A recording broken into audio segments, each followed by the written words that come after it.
Pookode veterinary college വിദ്യാർത്ഥി സിദ്ധാർത്ഥിന്റെ മരണത്തിൽ മുഴുവൻ പ്രതികളും അറസ്റ്റിലായതോടെ തുടർ നടപടികളുമായി പോലീസ്. പ്രതികളുമായി ക്യാമ്പസ് ഹോസ്റ്റലിൽ തെളിവെടുപ്പ് ആരംഭിച്ചു. സിദ്ധാർത്ഥിനെ കൂടുതൽ ആക്രമിച്ചുവെന്ന മൊഴികളിലുള്ള സിൻജോ ജോണുമായാണ് ആദ്യം തെളിവെടുപ്പ് നടത്തിയത്. പോലീസ് കസ്റ്റഡിയിലുള്ള പ്രതികളെയും ഉടൻ തെളിവെടുപ്പിന് എത്തിക്കും.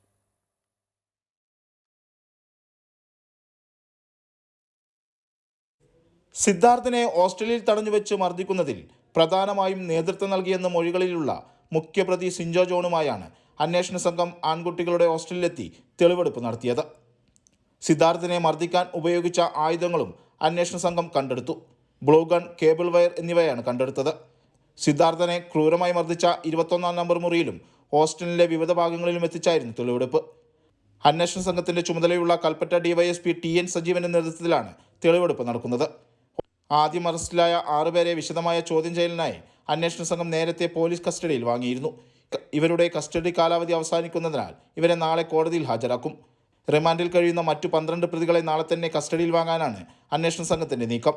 അതേസമയം സമാനതകളില്ലാത്ത രീതിയിൽ സിദ്ധാർത്ഥ് ക്രൂരമർദ്ദനത്തിന് ഇരയാക്കപ്പെട്ടതായും ആൾക്കൂട്ട വിചാരണയ്ക്ക് വിധേയമായെന്നും വ്യക്തമാക്കിയുള്ള റിമാൻഡ് റിപ്പോർട്ട് അന്വേഷണ സംഘം കോടതിയിൽ സമർപ്പിച്ചിട്ടുണ്ട്. അമൃത ന്യൂസ്, വയനാട്.